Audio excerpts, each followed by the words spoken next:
Bismillahirrahmanirrahim. Assalamualaikum warahmatullahi wabarakatuh. Bapak Ibu dosen Kampus Biru yang kami hormati.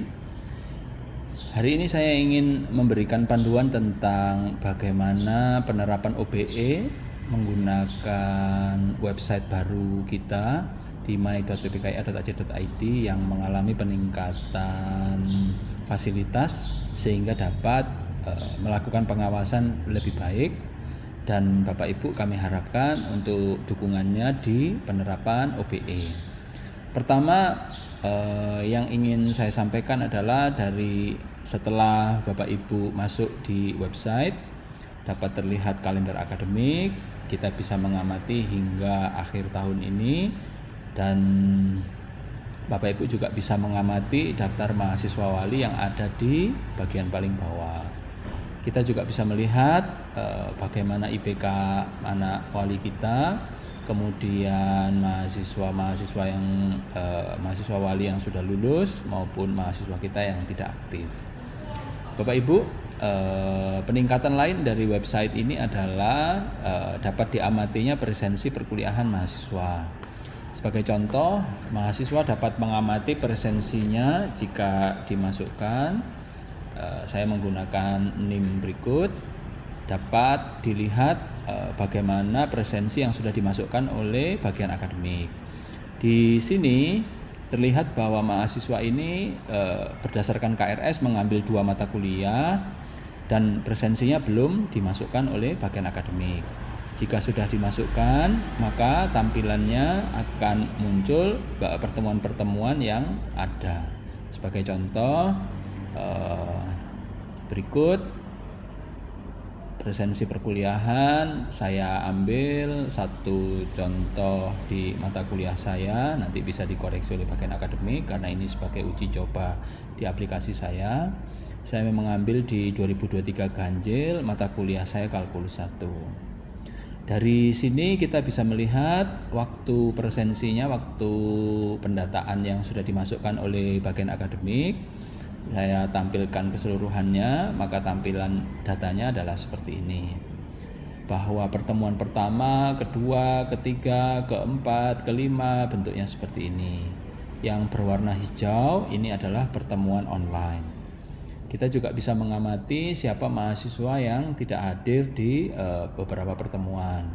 Pada saat pertemuan online, mahasiswa ini tidak hadir.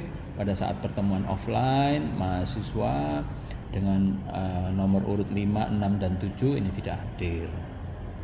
Bapak Ibu juga bisa memasukkan lembar kontrol perkuliahan seperti yang biasa kita tulis di depan presensi perkuliahan. Di sini sudah dimasukkan secara online. Bapak Ibu bisa pilih pertemuan ke berapa, pertemuan ke-1.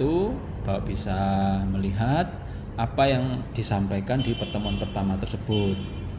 Dari sini kita juga bisa mengamati apa saja yang sudah Bapak Ibu sampaikan. Ini untuk memudahkan Kaprodi, untuk memudahkan Ibu Wakil Ketua Bidang 1 dapat mengamati bagaimana aktivitas dari masing-masing pertemuan. Bapak Ibu bisa melihat di pertemuan ini mahasiswa-mahasiswa yang hadir di saat itu yang sudah di-entry oleh bagian akademik.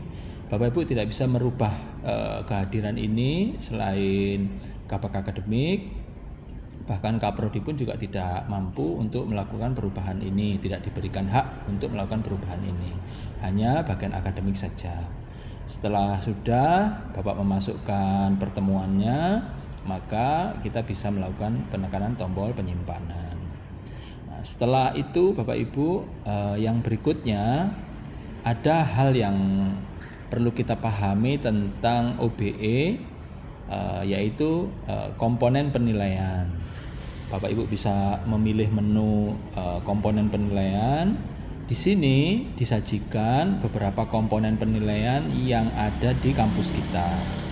Ada 3 halaman, ada 31 data. Bapak Ibu bisa melihat komponen penilaian apa saja yang diizinkan. Di sini ada yang wajib penilaiannya, ada juga yang tidak wajib. Sebagai contoh, di sini ada kuis 1, kuis 2, wajib, nilai akhir semester, angka, nilai akhir semester berupa grade, setelah itu ada nilai akhir kuis, ada nilai akhir tugas mandiri, wajib, dan nilai akhir untuk ujian akhir semester dan ujian tengah semester UAS dan UTS. Selain itu ada beberapa bentuk penilaian lain, sebagai contoh bentuk penilaian keaktifan. Di sini ada 6 penilaian keaktifan yang dipersiapkan. Bapak Ibu bisa memasukkan nilai keaktifan dari mahasiswa jika Bapak Ibu menginginkan. Sebagai contoh, di pertemuan keempat Bapak Ibu ingin mengambil nilai keaktifan, Bapak Ibu bisa mengambil nilai keaktifan 1. Jadi tidak perlu harus memilih keaktifan 4, namun keaktifan 1.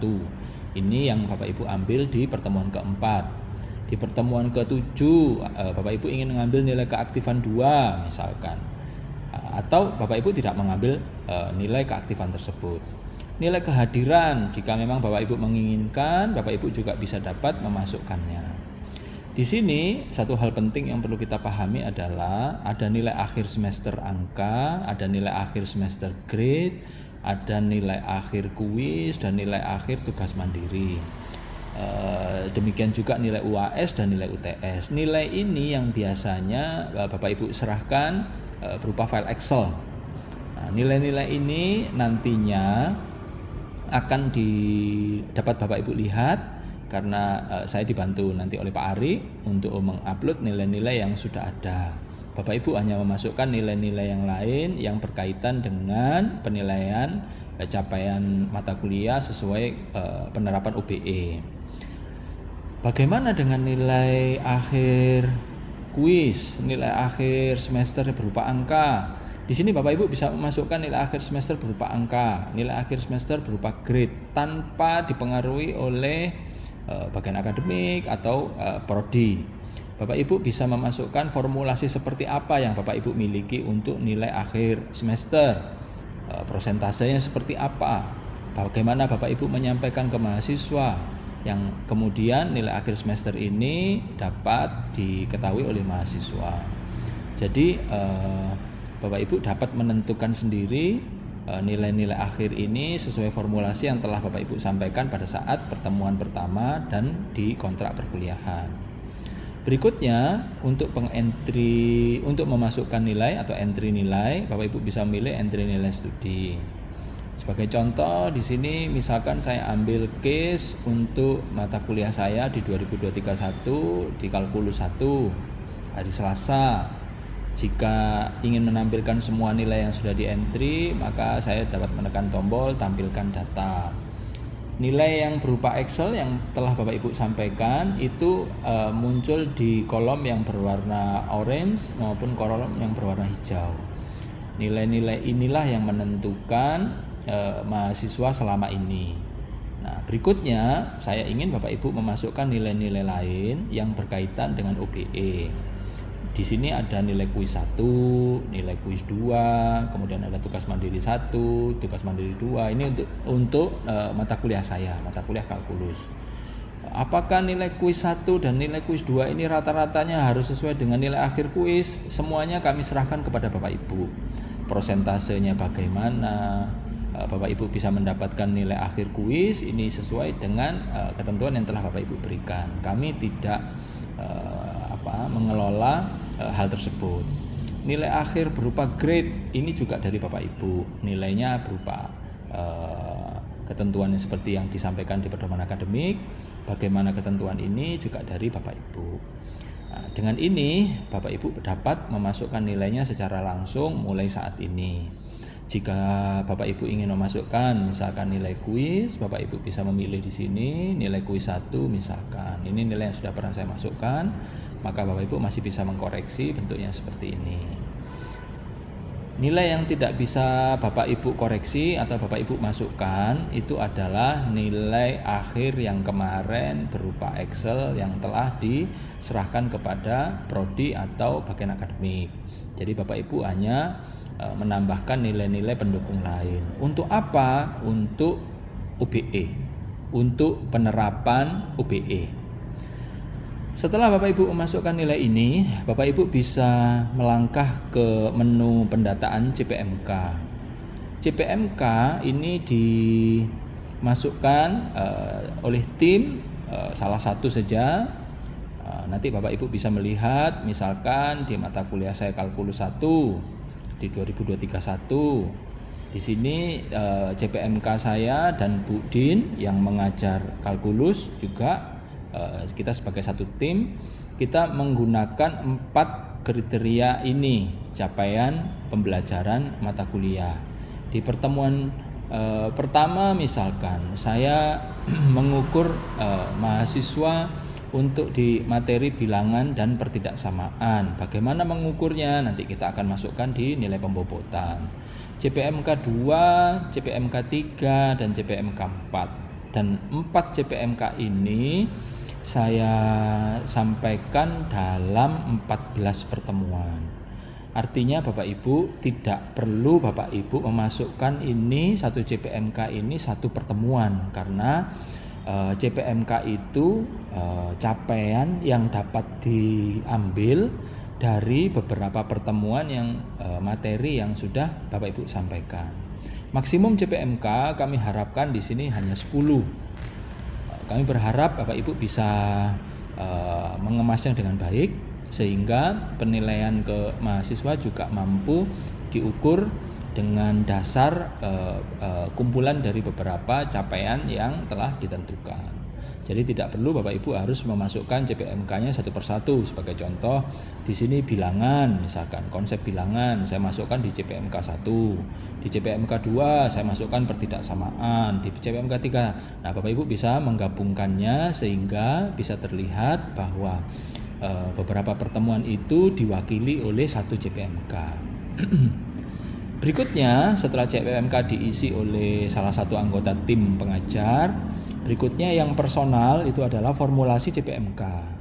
Formulasi CPMK ini Bapak Ibu bisa masukkannya seperti ini. Sebagai contoh case, saya masukkan tentang kalkulus 1 tahun 2021 mata kuliah saya. Di sini pembobotannya seperti ini. Sebagai contoh, untuk materi CPMK 1 ini bobot saya 20%. Untuk yang CPMK 2 25%, CPMK 3 25%, CPMK 4 30%. Dari nilai ini selanjutnya saya mengambil 20% itu berdasarkan nilainya dari dua komponen. Yang pertama adalah nilai dari kuis 1, yang kedua nilai dari tugas mandiri 1. Jika Bapak Ibu ingin memasukkan, misalkan saya di CPMK 1 ada di kuis 1, selanjutnya ada di tugas mandiri dan di tugas kelompok, Bapak Ibu bisa memilih tugas kelompok di sini. Jadi untuk CPMK 1, 3 kriteria penilaian untuk mengukur kemampuan mahasiswa dengan materi pertama ini, dengan CPMK pertama ini untuk pertemuan 1, 2, 3 atau Bapak Ibu bisa menentukan sendiri di pertemuan keberapa, tapi penilaiannya ada di kuis 1, di tugas mandiri 1, dan tugas kelompok 1. Nah, jika Bapak Ibu sudah masukkan seperti ini sesuai dengan nanti nilai yang sudah Bapak Ibu masukkan di daftar nilai, maka Bapak Ibu bisa menekan tombol simpan. Saya tidak memiliki nilai tugas kelompok, jadi tugas kelompok ini saya tidak masukkan sebagai formulasi penilaian. Berikutnya Bapak Ibu bisa tekan tombol simpan pendataan. Setelah Bapak Ibu simpan, langkah berikutnya Bapak Ibu bisa mengukur capaian pembelajaran melalui menu Monef Akademik. Di Monef Akademik Bapak Ibu bisa memilih menu tampilkan Monef CPMK. Selanjutnya Bapak Ibu bisa memilih mata kuliah yang telah Bapak Ibu lengkapi penilaiannya. Berikut ini ada di kalkulus 1 mata kuliah saya tampilkan penilaiannya. Dari sini kita bisa mengamati bahwa CPMK 1, 2, 3, dan 4 dari mata kuliah saya, mata kuliah kalkulus yang sama dengan Bu Din, juga dosen kalkulus 1, maka kita bersepakat 4 CPMK ini, namun bobotnya dapat ditentukan masing-masing. Untuk CPMK 1 saya di kuis 1 dan tugas mandiri 1. Untuk CPMK kedua, tugas mandiri 2 dan UTS sama seperti apa yang sudah dimasukkan tadi di formulasi CPMK. Dengan kondisi ini maka dapat dilihat bahwa hasil perhitungan CPMK kita, hasil capaiannya ternyata seperti ini.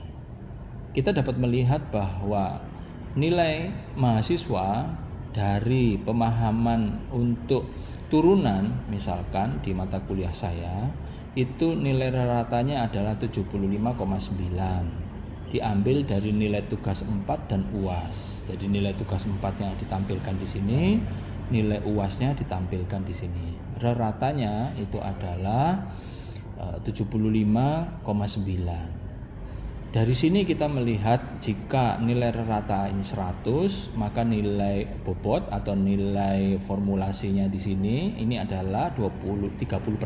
Mohon maaf 30%. Sesuai dengan ketentuan yang sudah kita berikan. Akhirnya dapat terlihat bahwa bentuk penilaian kita ke mahasiswa berdasarkan capaian mereka itu seperti ini. Grafik ini menunjukkan bahwa nilai di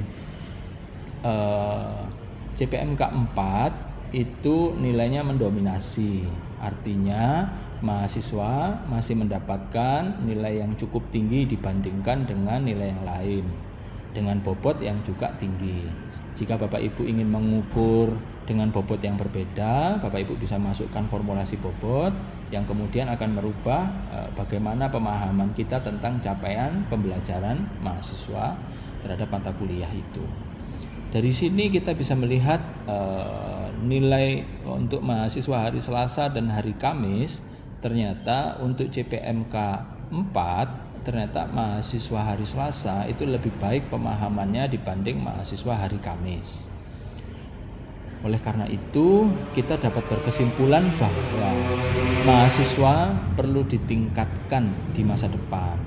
Bagaimana pemahamannya jadi lebih baik sehingga mereka dapat memiliki kemampuan yang sama atau unggul dibandingkan kelas yang lain. Demikian Bapak Ibu manfaat dari OBE yang akhirnya kita dapat bercermin bagaimana keberhasilan pengajaran kita. Dari sini kita juga bisa tahu bagaimana mahasiswa dari masing-masing pertemuan yang sudah kita sesuaikan berdasarkan CPMK-nya. Ke depan kita bisa mengambil kesimpulan bahwa mahasiswa perlu ditambahkan pertemuan, perlu ditambahkan pemahaman di salah satu materi berdasarkan ukuran dari CPMK ini. Demikian Bapak Ibu, saya sampaikan panduan singkat penerapan OBE di kampus kita. Satu lagi yang masih belum saya sampaikan di sini adalah tentang CPL, capaian pembelajaran lulusan. Saya akan buatkan video khusus. Namun CPL ini Bapak Ibu tidak ada yang di entry karena CPL ini program studi yang akan mendapatkan hasilnya. Kesimpulan dari CPL maka dapat diketahui bagaimana penerapan visi dari masing-masing program studi tercapai atau tidak tercapai. Jika dilihat kalkulus untuk CPL dapat dilihat di sini CPL-nya ada di program studi sistem informasi. Kalkulus mempengaruhi kompetensi sikap. Di sini kalkulus masuk di bagian untuk kompetensi sikap tidak masuk di bagian kompetensi sikap, tapi masuk di kompetensi kecakapan atau keterampilan. Nilai Bapak Ibu yang tadi sudah masukkan nanti akan mempengaruhi CPL dari program studi berdasarkan apa yang sudah dimasukkan oleh ketua program studi dan Ibu Wakil Ketua 1 bidang akademik. Dari sini akan terlihat bagaimana kemampuan mahasiswa sesuai dengan capaian pembelajaran lulusan yang diharapkan dari tiap-tiap program studi. Kita juga bisa melihat bagaimana kalkulus mampu mempengaruhi CPL program studi. Di sini ada di CPL kompetensi yang kedua dan CPL yang di CPL P01. P01 itu ada di pemahaman tentang P ada di pengetahuan. Nah, dari sini akhirnya kita bisa melihat bagaimana pengaruh dari nilai Bapak Ibu itu bisa mempengaruhi lulusan-lulusan dari masing-masing program studi. Demikian Bapak Ibu, terima kasih. Kami berharap akreditasi di Senin mendatang bisa berjalan dengan baik, insya Allah, amin. Saya juga mengharapkan bantuan dari Bapak Ibu untuk memasukkan nilai-nilai sesuai yang telah Bapak Ibu ampu. Jika beberapa nilai belum dimasukkan, kami juga akan sampaikan kepada asesor bahwa pelaksanaan OBE masih berjalan belum 100%. Dan kami berharap dengan keadaan kami yang sudah menerapkan OBE ini mampu meningkatkan akreditasi program studi sistem informasi. Demikian saya sampaikan terima kasih atas segala bantuan yang diberikan, atas segala perhatian yang telah ditunjukkan oleh Bapak Ibu terhadap penerapan OBE di kampus kami. Alhamdulillahirabbil alamin. Wassalamualaikum warahmatullahi wabarakatuh.